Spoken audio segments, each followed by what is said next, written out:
সম্মানিত সুধী মণ্ডলী, আপনাদের কাছে আমার আকুল আবেদন, আমরা একমাত্র আল্লাহর গোলাম। কার গোলাম? আল্লাহর গোলাম।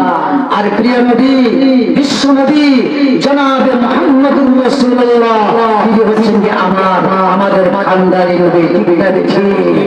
কিন্তু নবীকে নিয়ে যারা কথা বলবে, নবীর বিরুদ্ধে যারা অবস্থান নেবে, নাস্তিক মুরতাদরা, আপনারা যে যেখানে থাকুন না কেন, নাস্তিকের বিরুদ্ধে কথা বলতেই হবে।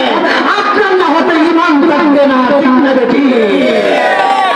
আল্লাহকে কেউ যদি গালিগালাজ করে বসে থাকবেন না, আলেম ওলামারা যদি থাকতেই তলে তলে আপনারা রাজপথে নেমে যাবেন।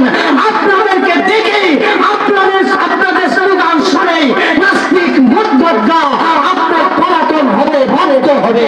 ঠিক না বেঠিক? সেই জন্য আমরা নবীকে যদি কেউ গালিগালাজ করে, কোরআন নিয়ে নামাজ পড়ে, আমরা বরদাস্ত করব না।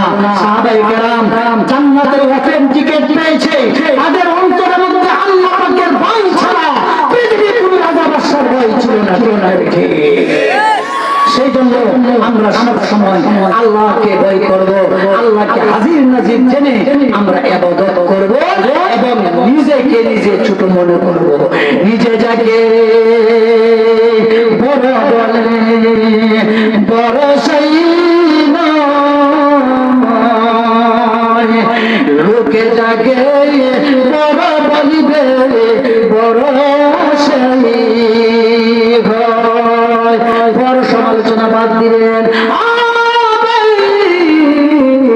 বড় সমালোচনা করলে নিজের আমল বরবাদ হয়ে যায়, নিজের আমল ধ্বংস হয়ে যায়। পরের বড় সমালোচনা করা ভালো না। সাহাবায়ে কেরাম সর্বপ্রথম তারা নিজের সমালোচনা আগে করতেন, কিন্তু নিজের সমালোচনা আগে করলে পরে ঈমান বাড়িয়া যায়। জোরে বলুন সুবহানাল্লাহ।